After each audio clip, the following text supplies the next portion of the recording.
Bonsoir à tous, c'est Fox. Dans ce cadre assez bucolique où vous avez une vue splendide sur une haie, on va dire, je vous propose la vidéo de mes trouvailles cache, vide-grenier du week-end et de la fin de semaine. Alors on attaque sans plus tarder par ceci, qui est un cadeau que m'a fait Lovecraft. Il s'agit de l'artbook d'Alien Isolation, qu'il a trouvé en fait dans une poubelle. Et il en a récupéré 5 et il en a fait cadeau aux premières personnes qui ont commenté sa vidéo. Donc c'est super sympa et qui ont dit en vouloir, qui ont dit que ça les intéressait. Donc j'en faisais partie. Les 3 personnes, pardon, parce qu'il y en avait 2 qu'il a offert personnes de son entourage. Regardez, artbook d'Alien Isolation. Excellent avec les personnages, ok, d'accord. Donc il y a même super la description des persos. Vraiment top, top, top, top, top. Donc vraiment merci Lovecraft. Et c'est génial ce que tu fais, j'adore. Donc simplement, thank you. Hier matin, il n'y avait qu'un seul vide-grenier dans ma ville. Et je l'ai parcouru, donc j'ai mis beaucoup de temps, je l'ai fait plusieurs fois. J'en avais marre. Et au bout d'un moment, j'ai trouvé la petite figurine de Yoshi à 50 centimes. J'ai beaucoup d'amis youtubeurs qui ont le symbole, l'image du Yoshi. Alors ça m'a fait penser à eux. Voilà, ils se reconnaîtront. Super le petit Yoshi. Et ensuite, Little Big Planet 2. Complet boîte notice. Ça m'a fait super plaisir parce qu'il était en dessous, sous une pile, en sandwich on va dire. Pour 2 €. Elle en voulait 3, j'ai négocié à 2. Parce que voilà, 2, et c'est très bien comme ça. Et c'est un jeu excellent que je n'ai jamais essayé. C'est l'occasion. Vous me direz si c'est bien de commencer par le 2 sans avoir fait le 1. J'espère qu'on y comprend quelque chose. À mon avis, oui. Donc parfait. Ce jour-là, j'ai pas dépensé grand-chose, mais j'étais bien content. Ah oui, petit coup de gueule en passant. Regardez. Les Castlevania. J'ai acheté tout récemment, la semaine dernière, le Castlevania Lord of Shadow Collection, d'accord, qui inclut Rêverie et Résurrection des DLC. Donc en fait, on nous dit bien que c'est 2 épisodes, d'accord, parce qu'en fait, il y a aussi, voilà, il y a une démo en plus, et il y a Mirror of Fate, enfin bon, il y a tout, c'est une collection, comme ça indique. Et là, c'est le 1, Lord of Shadow. Regardez, j'ouvre, c'est comme ça, et j'ouvre celui-ci. C'est exactement pareil. Il n'y a pas une différence, même sur le DVD, sur le game disc, pardon. Donc expliquez-moi pourquoi. Alors en fait, c'est au démarrage du jeu qu'on se rend compte que voilà, il y a des bonus. C'est complètement con. Je comprends pas. Donc la jaquette est différente, effectivement. Elle est celle-ci, elle se ressemble quand même, hein, mais celle-ci a des couleurs différentes. On voit que c'est pas le même jeu. C'est que c'est une compile. Mais quand même, quand on ouvre, c'est pareil. La notice est exactement pareil. Enfin, voilà, c'est complètement bizarre et je comprends pas. Ce matin, vide-grenier, j'arrive et je trouve au bout d'un petit moment des jeux PlayStation 2. Alors je vous les fais rapide, je vous les fais vite fait. Viteuf, DaVinci Code. J'y avais joué il y a quelques années, je l'avais revendu. Comme il était en très bon état, boîte notice, je reprends. Encore un King Kong. J'ai déjà en petit coffret collector, avec le DVD bonus que j'ai regardé récemment, hier pour tout vous dire. Il est très bien, vraiment ça explique le passage du film au jeu, avec tous les intervenants voilà, qui ont conçu le jeu. Et vraiment un très bon DVD bonus, qui dure environ 15-20 minutes.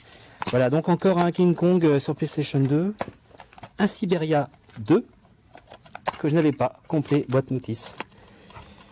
Excellent. Total Overdose. Je ne connais pas, donc je ne veux pas dire des bêtises. Silicon Carnage, ça commence bien avec du jeu de mots très puissant. Ces 4 jeux, plus des petites memory cards dans un état pitoyable, et même de PlayStation 1. Regardez la boîte, ça fait peur. Et avec, on ne sait pas pourquoi, une petite boîte de rangement pour cartouches Game Boy, donc ça se prend toujours. C'est toujours utile. Je vais pouvoir mettre l'Astérix que j'avais trouvé la semaine dernière. Je ne sais pas si vous vous en souvenez. Seuls les fidèles de ma chaîne peuvent le savoir. Donc très bien, bien sûr. Hein.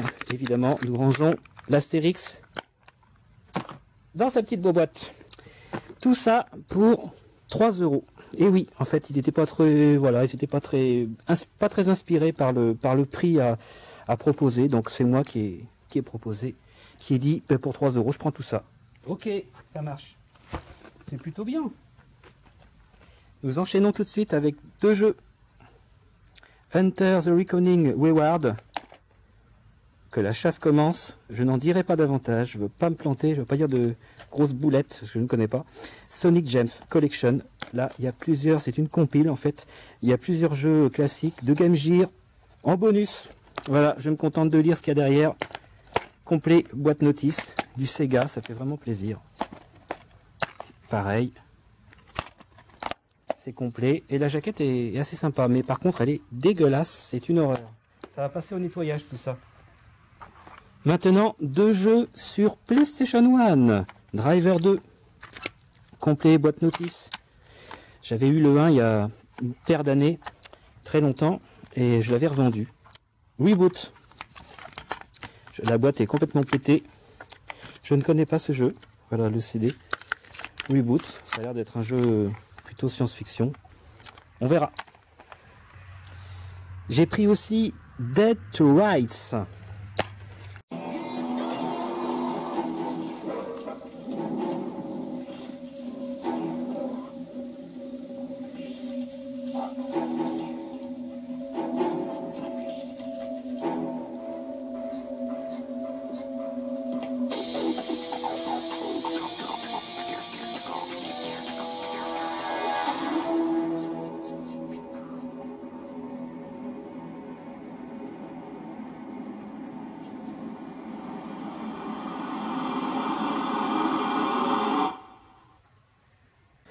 J'ai pris ce jeu aussi parce que il était à 2 €. Et j'avais voulu ce jeu à l'époque, je l'avais pas pris. Et là je me suis dit c'est le moment pour un prix aussi faible. C'est un jeu Namco qu'on joue à la 3e personne. On tire, on bourrine, on est aidé de son chien, un peu comme dans le Shinobi, là, Shadow Dancer je crois, sur Mega Drive. Même si ça n'a rien à voir bien sûr, ça n'a pas la classe d'un Shinobi. C'est old school. C'est une sorte de Resident Evil-like, mais je pense que ça n'en a pas le charme, mais ça fait rien. Je suis content d'avoir ce jeu. 2 €. Il y avait un gars aussi qui vendait des jeux sur PlayStation 1 dans un mauvais état, mais c'était assez énorme, quoi. Donc la boîte est pétée de Xena, mais je l'ai prise quand même. Lucy Lawless, qui joue, vous savez, dans Spartacus, nouvelle version, la série, pas le film avec Kirk Douglas, hein, bien sûr. La série Spartacus que je conseille. J'ai regardé toutes les saisons, à part la dernière, je crois que je n'ai pas fini. Mais Lucy Lawless, qui joue la femme du laniste Batiatus, eh ben, elle déchire cette nana. J'aime bien sa façon de jouer. Et là, donc dans Xena la guerrière, bien sûr, c'est beaucoup plus. C'est pas aussi mémorable, hein, je pense que. Mais je me souviens de cette série, Xena la guerrière, qui était assez sympa quand même. Voilà, donc je me suis pris le jeu. En un mauvais état, je balancerai la boîte et j'en mettrai une autre. Je crois que c'est la démo du premier pack PlayStation 1. Je suis pas sûr, faudra que je vérifie. Et la démo de Final Fantasy X. 50 centimes, étant donné l'état pitoyable, il m'a fait 50 centimes le jeu. Petite PS2 qui fonctionne très bien, avec les câbles que j'ai ajoutés. Au sujet des manettes, il y en a 2 qui sont nickel. Ce sont les manettes Trust Master, qui celle-ci a donc spécifiquement voilà, un branchement adéquat pour la PS2 et aussi pour la PS3 en USB. Celle-ci, elle est de Cytech et elle n'a que de l'USB, donc ça ira sur la PlayStation 3. Et enfin cette manette qui est une DualShock 2, là je l'ai enroulée, mais en fait elle a un souci, c'est le bouton X qui ne veut pas s'enclencher, enfin je sais pas, il est mort. Donc celle-là elle est dead, quoi. Elle est HS, elle est knock-out, cette dommage. Je l'avais nettoyée, cette DualShock 2, mais c'est pas grave, il y a quand même 2 manettes, la console et le petit jeu que le jeune m'avait fourni Alors je vais en parler tout de suite. Je voulais vous montrer aussi la PlayStation 2, la petite PlayStation 2, donc que j'ai trouvée ce matin à 2 euros. Et oui, vous entendez bien, 2 euros. Le jeune m'a proposé 2 euros. En plus, il y avait toutes les manettes que je vous ai montrées dans la petite vidéo à l'instant. Et cet appareil, il m'a dit que c'était un micro. J'en sais rien du tout en fait. C'est une sorte de... Alors, allez-y. Quelques commentaires seraient bienvenus sur ce machin, ce bidule, ce truc qui est un petit peu pété au niveau du fil là. Hein, c'est pas top. Alors, je sais pas du tout comment ça s'harmonise avec la console. Est-ce qu'on peut en tirer, si on peut en tirer quelque chose? Il y a une petite trace sur la console, une petite marque quand même que j'ai pas réussi à avoir. Mais je suis super content. C'est super chouette de trouver une console PlayStation 2 à 2 euros, étant donné que la plupart des gens la vendent à 20 euros, 25 euros. J'en ai vu au moins 3 ou 4 ce matin. C'est la foire, on peut dire c'est la foire à toutes les PlayStation 2. Les pauvres sont dans tous leurs états. Et même des fois en boîte, j'en ai vu une en boîte. Nous allons terminer par les achats cash. Et pas que, non, c'est même pas les achats cash. Si, il y a des achats cash et il y a des achats dans un King Jouet. Alors on va commencer par le King Jouet. Et oui, un King Jouet. Je me suis dit, pourquoi pas aller voir dans un King Jouet? Les Toys R Us, les King Jouets, les Jouetland, etc. Ce genre de magasin, on ne pense pas toujours à y aller. Et j'ai bien fait. Parce qu'en fait, il y avait un jeune vendeur, qui était un manutentionnaire, qui était en train de ranger tout son bordel, quoi. Il devait être sur les coups de 17 heures. Il bossait, hein, c'est bien. Et par conséquent, je lui demande, avez-vous des jeux? Il me dit, non, nous n'avons plus de jeux. Ça dépend ce que vous cherchez. On a eu des jeux DS, 3DS. Il en reste peut-être. Je le suis. Nous arrivons au niveau de la caisse.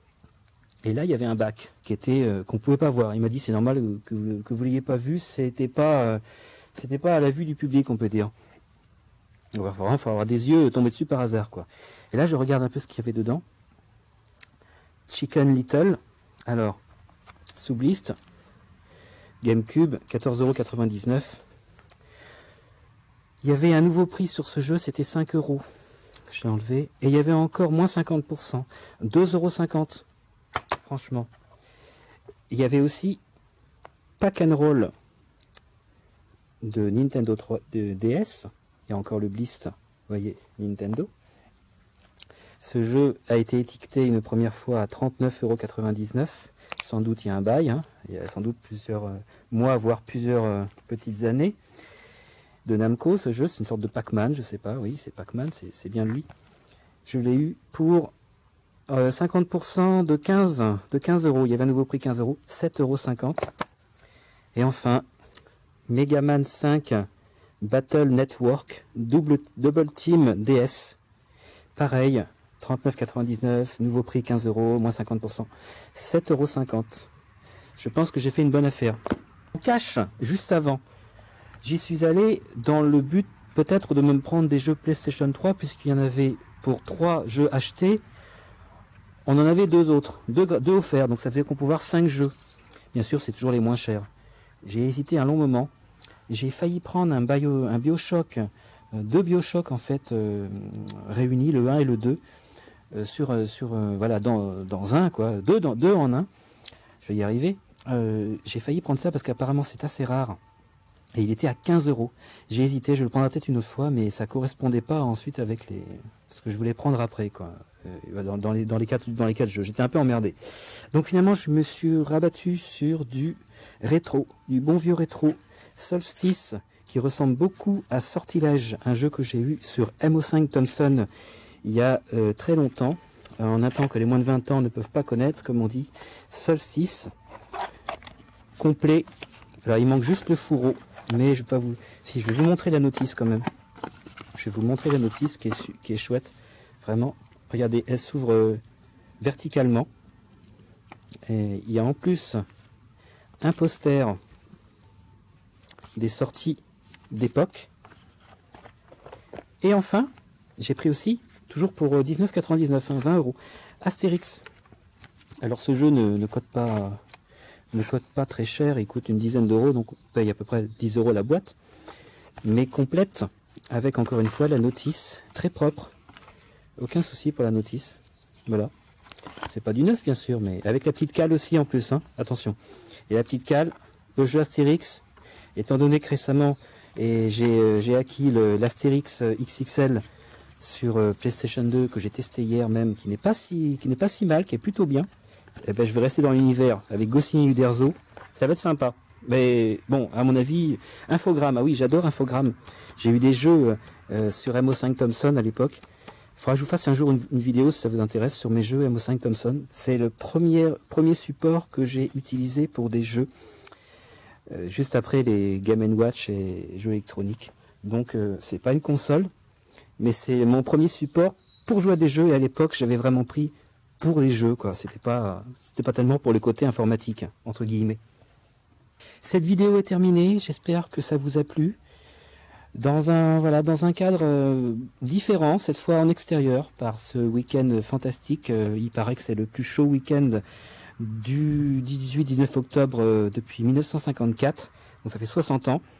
Autant en profiter un petit peu, même si on est des gamers et qu'on aime bien rester devant notre console, il faut savoir sortir aussi. Et pourquoi pas présenter des jeux dehors, sur sa terrasse, tranquillou. Je vous embrasse tous, c'était Fox. Merci de me suivre. Avec la console à 2 € PlayStation 2, le jeune avait des jeux. Au départ, je faisais pas bien attention à ces jeux parce que j'avais tout de même remarqué que c'était pas des grands titres. Et j'étais plus attiré par la console. Finalement, étant donné que c'était 2 €, j'ai décidé de prendre un jeu pour 1 € supplémentaire. Il a dit, tu es d'accord? Alors j'ai pris Grand Theft Auto San Andreas. Un jeu encore que j'ai eu il y a longtemps et que j'avais revendu, bêtement. Mais, surprise, rentré chez soi, à la maison, je découvre que c'est pas le bon jeu à l'intérieur. Et en plus, il n'y a pas la notice, il y a juste le plan du jeu. Donc voilà, ça va aller, et ben ça va partir à la poubelle, malheureusement. Ah bon, ça. Peut-être pas le jeu quand même, mais c'est très décevant, ça fait rien pour 1 €. J'avais pris aussi, il y a environ 3 semaines, j'avais oublié de dire, 2 jeux dans la vide-grenier. C'est des jeux sur DS. Agatha Christie, The ABC Murders. Et enfin, surtout, mais où se cache Carmen Sandiego? Je ne sais pas si vous connaissez cette série, qui est vieille comme le monde, vieille comme la Master System et la Mega Drive surtout, de Sega. C'est un jeu original que j'ai hâte d'essayer.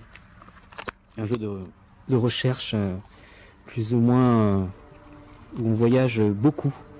Voilà, plus ou moins axé sur les énigmes. Et aussi, The ABC Murders, on reconnaît David Suchet ou Peter Ustinov, plutôt David Suchet. Et regardez, complet, boîte notice. Je le remets à l'endroit. Tout va bien, c'est 2 jeux pour 7 €. C'était 8, c'était 4 € le jeu, mais j'ai réussi à l'avoir pour 7. Je suis très content de ce jeu, je vais les essayer bientôt.